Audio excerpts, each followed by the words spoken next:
Voici le journaliste le plus bourrique de l'histoire de l'humanité.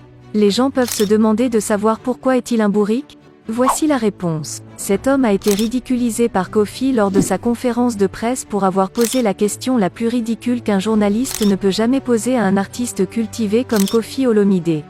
L'objectif de cette conférence de presse était que les questions soient posées par les journalistes, les chroniqueurs et les youtubeurs afin que Kofi puisse répondre par rapport à ses productions scéniques et même pour la sortie de son album Échec. Mais comme vous le saviez tous, ce bourrique international aime toujours poser des questions bêtes à l'égard de Fally, afin de le mettre en conflit avec des artistes locaux du Congo. Comme par exemple, JB, Wera, et autres. Et comme Kofi est un artiste intelligent malgré son degré d'hypocrisie de haut niveau, il a décidé d'appliquer l'adage qui dit qu'on répond les imbéciles par le silence. Alors Charlie Libandi n'a reçu aucune réponse par rapport à sa question, car sa question était digne d'un bourrique qui n'a jamais fait des études journalistiques. Il y a des questions qu'un journaliste peut poser et il y a aussi celles qu'un bourrique peut poser. Par exemple, la question qu'un journaliste peut poser est celle-ci. Kofi, quel est ton projet artistique pour 2023? Et voici la question qu'un bourrique peut poser. Kofi, Fally a dit qu'il est plus fort que toi artistiquement? A-t-il dit la vérité? Et Charlie Prince a posé la question d'un bourrique. Vous devez savoir que la haine de ce monsieur envers Fally a fait de cet homme un bourrique. Cette haine lui a métamorphosé, il est devenu moins intelligent et surtout moins sage. Aujourd'hui cet homme est considéré comme le journaliste le moins intelligent du Congo. Et parfois je me pose la question de savoir, s'il mérite réellement le titre de journaliste? J'admets que dans le passé cet homme était apprécié de tous dans le monde du journalisme.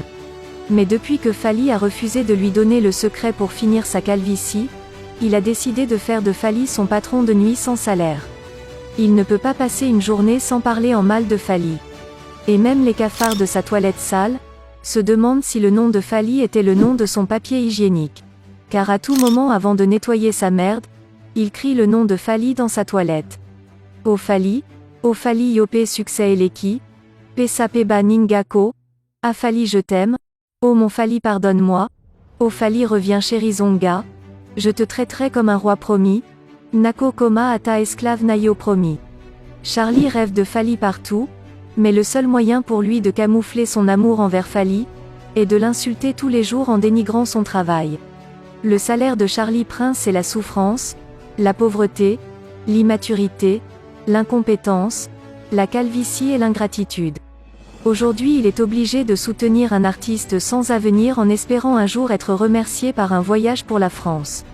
Mais malheureusement cet artiste pourrit en prison et même son orchestre a fait plus d'une décennie sans quitter le continent africain. Espérons qu'il aura la chance de venir ici en France. Merci d'avoir regardé cette vidéo, abonnez-vous massivement pour ne plus jamais manquer nos prochaines vidéos.